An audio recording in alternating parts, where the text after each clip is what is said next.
జ్ఞాపకం ఉండవు.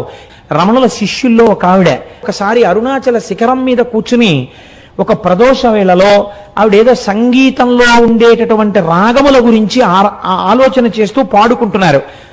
అపురూపమైనటువంటి రాగాలు కొన్ని ఆ అరుణాచలం కొండల్లోంచి వినపడ్డాయి.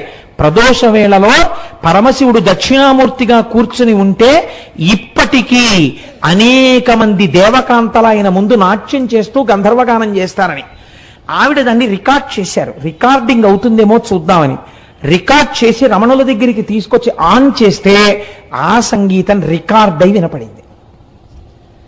అరుణాచలం అంత పరమపావనమైన క్షేత్రం. ఇప్పటికీ దక్షిణామూర్తిగా పరమశివుడు దాని యందు కూర్చుని ఉన్నాడు అని పెద్దలు విశ్వసిస్తారు. అటువంటి అరుణాచలంలో ఒక మహానుభావుడు కాళ్ళు ఉండేవి కావు ఆయనకి.